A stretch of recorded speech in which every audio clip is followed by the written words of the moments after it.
আসসালামু আলাইকুম প্রিয় শিক্ষার্থীরা, আমি আজকে আরেকটি নতুন টপিক নিয়ে হাজির হলাম, যেটা আমাদের জন্য খুবই গুরুত্বপূর্ণ। তা হচ্ছে টেন্স। অর্থাৎ আমাদের প্রত্যেকটা লেভেলে এই টেন্সটা খুবই গুরুত্বপূর্ণ। এর জন্য টেন্সকে বলা হয় ইংরেজি ভাষার প্রাণ। Tense is called the soul of English language. তো টেন্স শব্দের অর্থ হচ্ছে কাল বা সময়। কাল বা সময় অর্থাৎ ক্রিয়া সংগঠিত হওয়ার সময়কে টেন্স বলা হয়। অর্থাৎ একটা ক্রিয়া কখন হচ্ছে এই সময়টাকে আমরা বলি টেন্স। যেমন আমি যদি বলি I write a letter, আমি একটি চিঠি লিখি, মানে এখন লিখি। যদি বলি I wrote a letter, তাহলে আমি একটি চিঠি লিখেছিলাম, মানে এটা অতীত, অর্থাৎ আগে লিখেছিলাম, মানে অতীতে সংঘটিত হয়েছিল কাজটা। আর যদি লিখি I will write a letter, এর মানে হচ্ছে আমি একটি চিঠি লিখব, অর্থাৎ এটা আমি কাজটি এখনো করিনি, ভবিষ্যতে করব। তাহলে তিনটা সেন্টেন্স দ্বারা তিনটা সময়কে ইন্ডিকেট করছে। তাহলে এই সময়টাই হচ্ছে আমাদের টেন্স। তাহলে ক্রিয়া সংঘটিত হওয়ার সময়কে টেন্স বলে। এবার আমরা শিখব হচ্ছে টেন্সের প্রকারভেদ।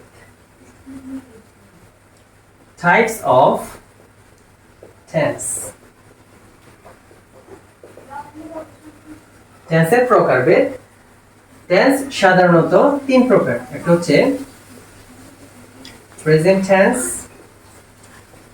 Past tense, then future tense. Present tense, past tense and future tense, বর্তমান, অতীত, ভবিষ্যৎ। এখন যেটা দ্বারা কোনো বর্তমানে করা বোঝাচ্ছে, অর্থাৎ বর্তমানে কোনো কাজ করা বোঝাচ্ছে, তখন হচ্ছে প্রেজেন্ট, আর পাস্ট মানে অতীত, আর ফিউচার মানে ভবিষ্যতে যেটা করব বা হবে। এই প্রত্যেক প্রকার টেন্সকে আমাদেরকে মনে রাখতে হবে। আবার চার ভাগে ভাগ করা হয়েছে। অর্থাৎ টেন্সের ফর্ম, প্রত্যেকটা টেন্সের চারটি করে ফর্ম। যেমন একটা হচ্ছে ইনডিফিনিট। ইনডিফিনিট, এরপরে continuous, continuous, then perfect, perfect, perfect continuous, perfect continuous। তাহলে প্রত্যেকটা টেন্সে, অর্থাৎ টেন্সের ফর্ম, প্রত্যেকটা টেন্সে হচ্ছে চারটি ফর্ম। একটা হচ্ছে indefinite, continuous, perfect and perfect continuous. তাহলে প্রত্যেকটা টেন্সের চারটি ফর্ম করে মোট তিনটা টেন্সের 12টি ফর্ম। 3 ছাড়া 12, 3 into 4। যদি আমরা প্রত্যেকটার আগে প্রেজেন্ট ইউজ করি তাহলে হচ্ছে present indefinite, present continuous, present perfect and present perfect continuous.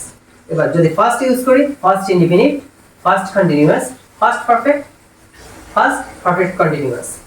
Then future যদি ব্যবহার করি, future indefinite, future continuous, future perfect and future perfect continuous. তো আজকে আমরা প্রেজেন্ট ইনডিফিনিট নিয়ে আলোচনা করব। অর্থাৎ প্রেজেন্ট ইনডিফিনিট টেন্স কিভাবে গঠন করতে হয় এবং কিভাবে আমরা একটা বাংলা বাক্যকে প্রেজেন্ট ইনডিফিনিট টেন্স ব্যবহার করে ইংলিশে ট্রান্সলেট করতে পারি তা শিখব আজকে।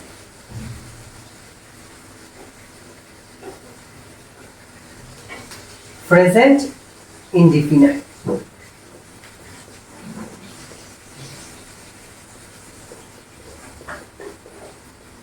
প্রেজেন্ট ইনডিফিনিটের আরেক নাম হচ্ছে simple present. Simple present, simple present.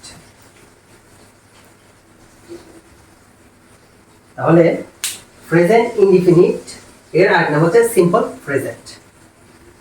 সাধারণত প্রেজেন্ট ইনডিফিনিট অথবা সিম্পল প্রেজেন্ট টেন্স বলা হয় যে টেন্স দ্বারা সচরাচর কোনো কাজ করা হয় বা হয়ে থাকে এরকম বোঝায়। যেমন আমি পড়ি, আমি শিখি, আমি লিখি, আমি খেলি, এগুলো সাধারণত বর্তমানে সচরাচর হয়ে থাকে, এই জন্য এটাকে প্রেজেন্ট ইনডিফিনিট টেন্স বলা হয়। তাহলে যে কোনো কাজ বর্তমানে সচরাচর হয় বা হয়ে থাকে এরকম বোঝালে আমরা প্রেজেন্ট ইনডিফিনিট টেন্স হিসেবে ধরে নিব।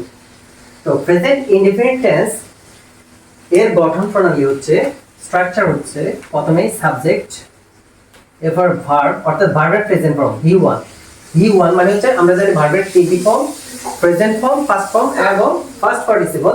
ভি ওয়ান মানে হচ্ছে প্রেজেন্ট ফর্ম, এরপরে অবজেক্ট অর কমপ্লিমেন্ট, অবজেক্ট অথবা কমপ্লিমেন্ট। যেমন আমি একটা বাংলা বাক্য যদি ব্যবহার করি, আমি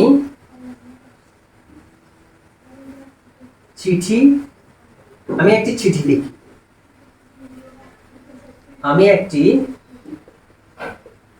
চিঠি লিখি। আমাদেরকে মনে রাখতে হবে সাধারণত প্রেজেন্ট ইন্ডিপেন্ডেন্স দ্বারা কোনো অভ্যাসগত সত্য অথবা চিরন্তন সত্য বাক্য বোঝায়, হ্যাবিচুয়াল ট্রুথ অথবা ইটারনাল ট্রুথ, অর্থাৎ কোনো অভ্যাসগত সত্য বা কোনো চিরন্তন সত্য, যেমন সূর্য পূর্ব দিকে উঠে, এটা একটা চিরন্তন সত্য বাক্য, তাহলে এই ক্ষেত্রে আমরা প্রেজেন্ট ইন্ডিপেন্ডেন্স ব্যবহার করব। তারপরে সে প্রতিদিন পুকুরে সাঁতার কাটে, এটাও সাধারণত আমাদের যেহেতু অভ্যাসগত, তাহলে এটাও আমরা প্রেজেন্ট ইন্ডিপেন্ডেন্সে করব।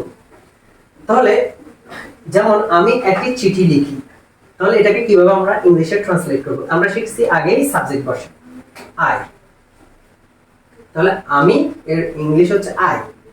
এরপর আমাদের ভার্ব, আমাদেরকে দেখতে হবে কোন শব্দটা দ্বারা এখানে কাজ করা বোঝাচ্ছে। আমি একটি চিঠি লিখি, তাহলে আমার কাজটা কি? লেখা, তাহলে লিখিটা আমার কাজ। একটা জিনিস মনে রাখতে হবে, বাংলা বাক্যের ক্ষেত্রে আমাদের কর্মটা আগে থাকে, অর্থাৎ সাবজেক্টের পরে কর্মটা থাকে, কিন্তু ইংরেজির ক্ষেত্রে আমাদের সাবজেক্টের পরে ভার্ব থাকে। এই কথাটা আমাদেরকে সবচেয়ে বেশি মনে রাখতে হবে। আমি আবার বলি, ইংলিশের ক্ষেত্রে আমাদের সাবজেক্টের পর ভার্ব থাকে, এরপরে কর্ম, কিন্তু বাংলা বাক্যের ক্ষেত্রে আমাদের সাবজেক্ট আগে থাকে, সাবজেক্টের পরেই কর্ম থাকে, এরপরে যে ক্রিয়া থাকে। তাহলে এখানে আমাদের সাবজেক্ট হচ্ছে আমি, আই, এরপর আমাদের কাজ অর্থাৎ ভার্ব হচ্ছে লিখা, লিখে ইংরেজি হচ্ছে রাইট। আমরা জানি প্রেজেন্ট ইনডিফিনিট টেন্সে ভার্বের প্রেজেন্ট ফর্ম হয়, তাহলে রাইটের present form right, first form হচ্ছে রোট, তাহলে আই রাইট। এবার কি লিখি? একটি চিঠি, একটি চিঠি ইংরেজি হচ্ছে a letter, I write a letter, আমি একটি চিঠি লিখি।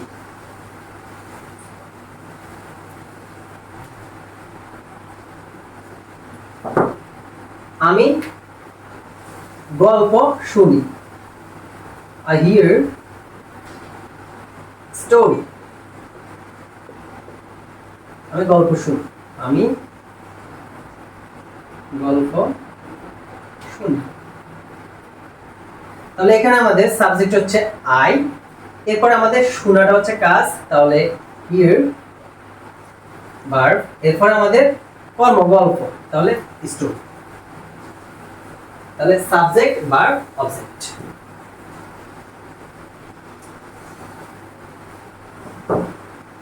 এবার যদি বলি তারা ফুটবল খেলে, তাহলে তারা ইংরেজি হচ্ছে কি? দে, দের পরে ভার্ব, ভার্ব হচ্ছে আমাদের কাজটা কি? খেলা, খেলা ইংরেজি আমরা সবাই জানি প্লে, প্লে হচ্ছে প্রেজেন্ট ফর্ম আর ফার্স্ট ফর্ম হচ্ছে প্লেড। তাহলে কি খেলি? আমাদের ফুটবলটা হচ্ছে অবজেক্ট, তাহলে ফুটবল, ফুটবল। তাহলে তারা ফুটবল খেলে, দে প্লে ফুটবল। তাহলে আমরা এরকম ছোট ছোট বাক্যগুলো ইংরেজিতে ট্রান্সলেট করতে পারবো। তবে আমাদেরকে একটা কথা মনে রাখতে হবে, যেটা ভেরি ইম্পর্টেন্ট, তা হচ্ছে প্রেজেন্ট ইনডিফিনিট টেন্সে যদি সাবজেক্ট থার্ড পারসন সিঙ্গুলার হয়, আমরা এর আগের ক্লাসে আমি নাম্বার সম্পর্কে আলোচনা করেছি, তোমরা ওই ক্লাসটা দেখে নিতে পারো। সাবজেক্ট যদি আমাদের থার্ড পারসন সিঙ্গুলার হয়, তখন আমাদেরকে ভার্বের শেষে এস অথবা ইএস যুক্ত করতে হবে। সাবজেক্ট যদি থার্ড পারসন এবং সিঙ্গুলার নাম্বার হয়, তাহলে অবশ্যই আমাদেরকে ভার্বের শেষে এস বাই এস যুক্ত করতে হবে। তোমরা আমার পারসন এবং নাম্বার এই দুটি ক্লাস দেখে নিতে পারো, তাহলে তোমরা ইজিলি বুঝতে পারবে। যেমন আমি যদি বলি সে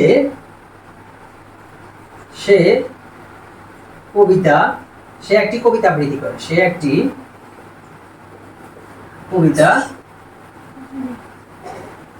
আবৃত্তি করে। তাহলে আমাদের এখানে সাবজেক্ট হচ্ছে হি বা শি, যে কোনোটা লিখতে পারি। তারপর ভার্ব, ভার্বটা কি? আমাদেরকে ভার্ব আমরা জানি যে শব্দটা দ্বারা কোনো কিছু কাজ করা বোঝায়, যেমন আবৃত্তি করা। এখানে মূল ভার্বটা হচ্ছে আমাদের আবৃত্তি করা। আবৃত্তি করা ইংরেজি হচ্ছে রিসাইট। রিসাইট। তাহলে কি আবৃত্তি করে? একটি কবিতা। তাহলে এটা হচ্ছে আ পোয়েম। এখন এখানে আমাদেরকে একটা জিনিস দেখতে হবে, যেমন হি। হি হচ্ছে কোন পারসন? Third person. আমরা জানি আই, উই, ইউ ছাড়া যা আছে সব থার্ড পারসন, এবং থার্ড পারসন সিঙ্গুলার মানে এক বছর, একজন। তাহলে থার্ড পারসন সিঙ্গুলার হলে আমাদের যে ভার্ব আছে তার সাথে এস অথবা ইএস যুক্ত করতে হবে। এস বা ইএস কার সাথে যোগ করে এটা আমি আগের ক্লাসে আলোচনা করেছি। তাহলে এখানে আমরা এস যুক্ত করে দিব। হি রিসাইটস আ পোয়েম। সে একটি কবিতা আবৃত্তি করে।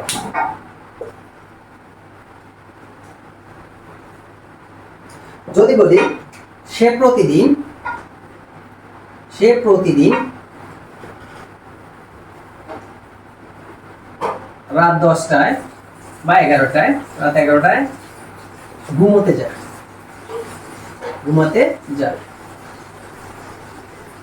তাহলে এটাকে আমরা কিভাবে ইংলিশে ট্রান্সলেট করব? তাহলে সে হচ্ছে হি। তারপরে এখানে ভার্ব কোনটা আমাদেরকে ক্রিয়াটা বুঝতে হবে, অর্থাৎ ঘুমোতে যাওয়া, যায়। তাহলে যায় ইংরেজি হচ্ছে গো। তাহলে ঘুমোতে যাওয়া এটা হচ্ছে টু বেড।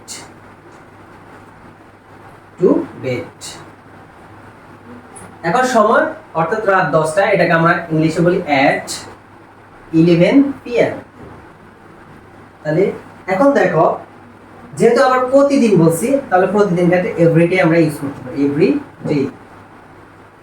এখন দেখো এখানে যেহেতু হি থার্ড পারসন এবং সিঙ্গুলার, তাহলে আমাদেরকে কি করতে হবে? ভার্বের শেষে s বা es যুক্ত করতে হবে। তাহলে এখানে es যুক্ত করে দিলাম, goes। তাহলে হি goes to bed at 11 PM every day। আমরা আরো কিছু উদাহরণ দিতে পারি, যেমন চিরন্তন সত্য একটা বাক্য বলি আমি। সূর্য পূর্ব দিকে উদিত হয় বা উঠে, উদিত হয়।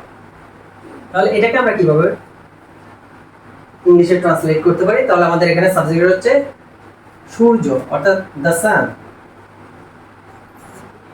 দ্য সান, তার উঠে ইংরেজি কি? রাইজ। রাইজ। এবার কোন দিকে? পূর্ব দিকে। আমরা জানি কোন দিকে বুঝালে in the east. The sun rise in the east. এখন আমাদের দেখতে হবে এখানে সান থার্ড পারসন সিঙ্গুলার। তাহলে সিঙ্গুলার হলে কি হয়? এখানে এস বাই এস যোগ করতে হয়, যেহেতু ই আছে আমরা শুধু এস যোগ করে দেব। তাহলে the sun rises in the east, অর্থাৎ সূর্য পূর্ব দিকে ওঠে।